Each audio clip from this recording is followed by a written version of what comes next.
wash your hands. Do-do-do-do-do, wash your hands. Do-do-do-do-do, wash your hands. Hi guys. I hope this video finds you happy, well, healthy, all that good jazz. It's spring and I'm feeling the sunshine today, which I'm so happy about. It's beautiful here today.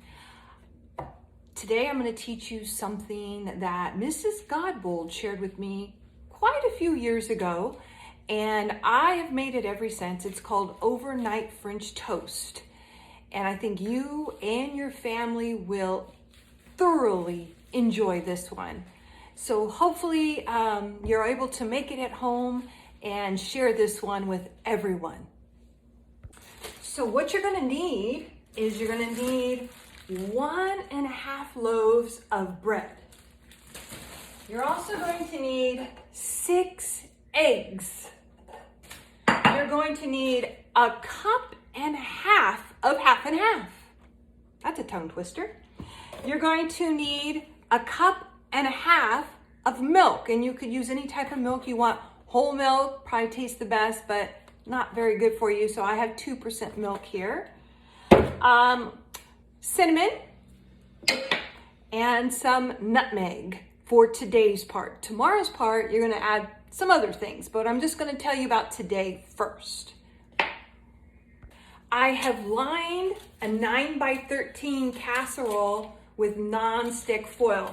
You don't have to use foil. You can spray it if you'd rather do that. It's just cleanup is so much easier with non-stick foil. Everything just slips right out of the pan and it's very little cleanup. So in order for efficiency, I'm going to use non-stick foil for this today. But again, you can spray it. You could use a glass casserole as well.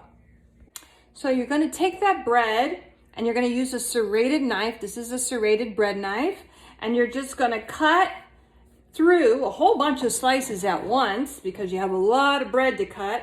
And you're going to use all of it, crust and all. And just make little cubes like this. And you're going to cut it and you're going to lay it all in your pan. Hi guys, I'm back. So I cut all of my bread into little cubes, like I told you, little squares. And now it's in my casserole that has been lined with non-stick foil.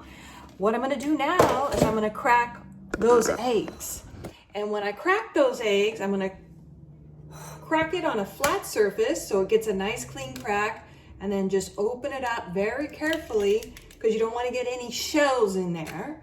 And I'm going to crack all of these eggs and just put them into this bowl, and I'm going to whisk them vigorously.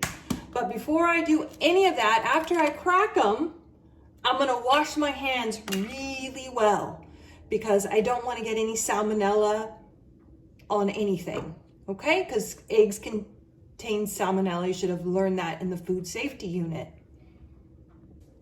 So I have my eggs. I have 1.5 cups of milk. I'm going to pour it into the egg mixture, and then I'm going to measure 1.5 cups of half and half, and then I'm going to pour that into the egg mixture as well.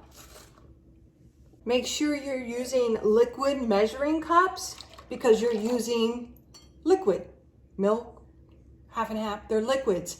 So a liquid measuring cup will give you the proper measurement. And you want to make sure you have the proper measurement for something like this. So then I'm going to whisk that vigorously, and I'm going to add some cinnamon and nutmeg to this mixture. So I've got 1 teaspoon of cinnamon, boom, right into the mixture, and it's going to make it turn a pretty golden brownish color, which is all that yummy cinnamon. I wish you guys could smell this. This smells delicious. And you're going to just keep mixing that vigorously. Now I'm going to get my nutmeg ready. So I have my nutmeg here, and I have a zester here that I'm going to use. And I'm going to kind of use this to zest off some of that nutmeg. And I'm just going to put it right into there, into the mixture. Now, nutmeg, you can buy it, already zested for you in a powder form. and use that, but I have the real stuff here and it's real fresh. Oh, I wish you guys could smell this. I'm just gonna zest it right into there. Hi guys, so the mixture's all done and I've whisked it vigorously for quite some time now. And that's really the key. You want it mixed up really well. You want to create some air in those eggs.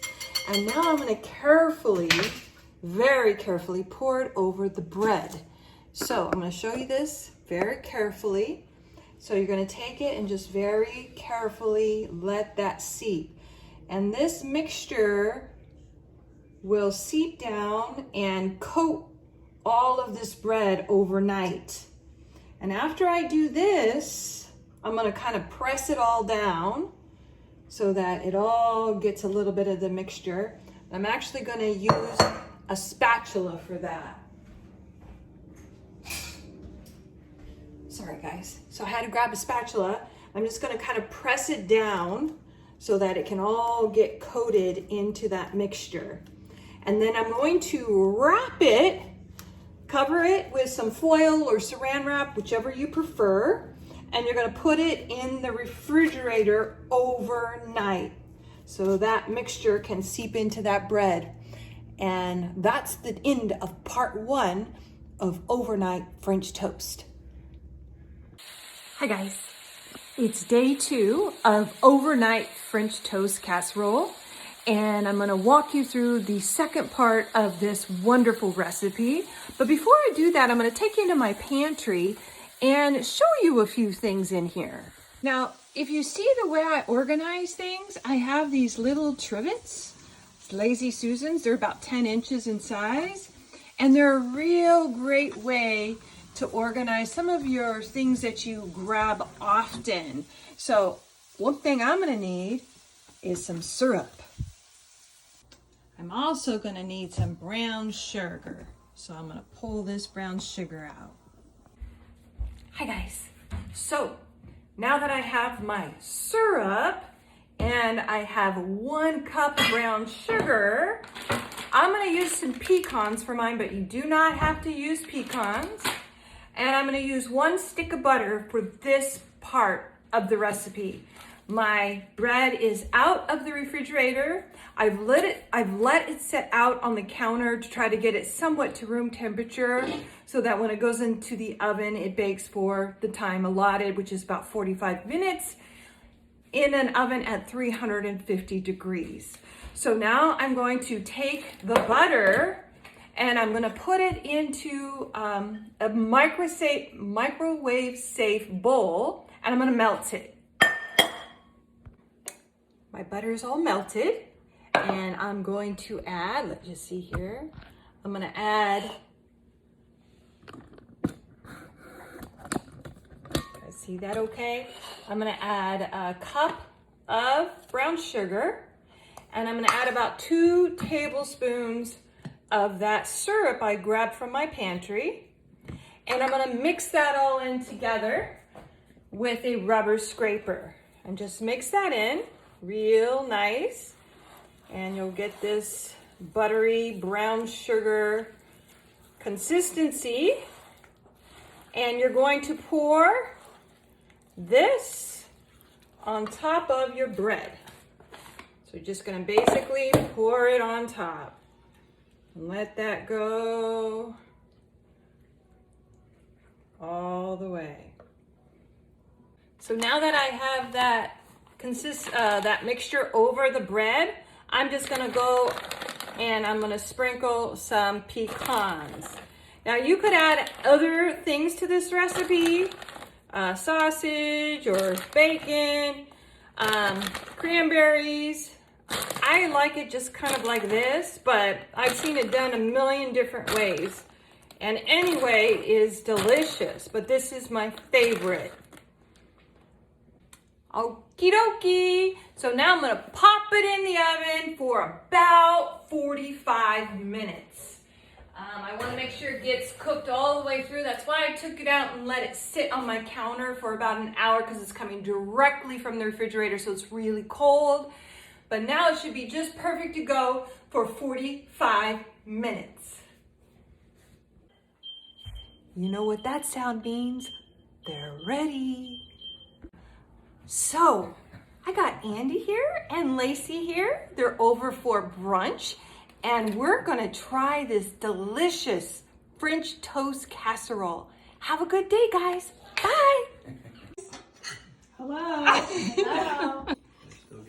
From my family to yours, have a happy day.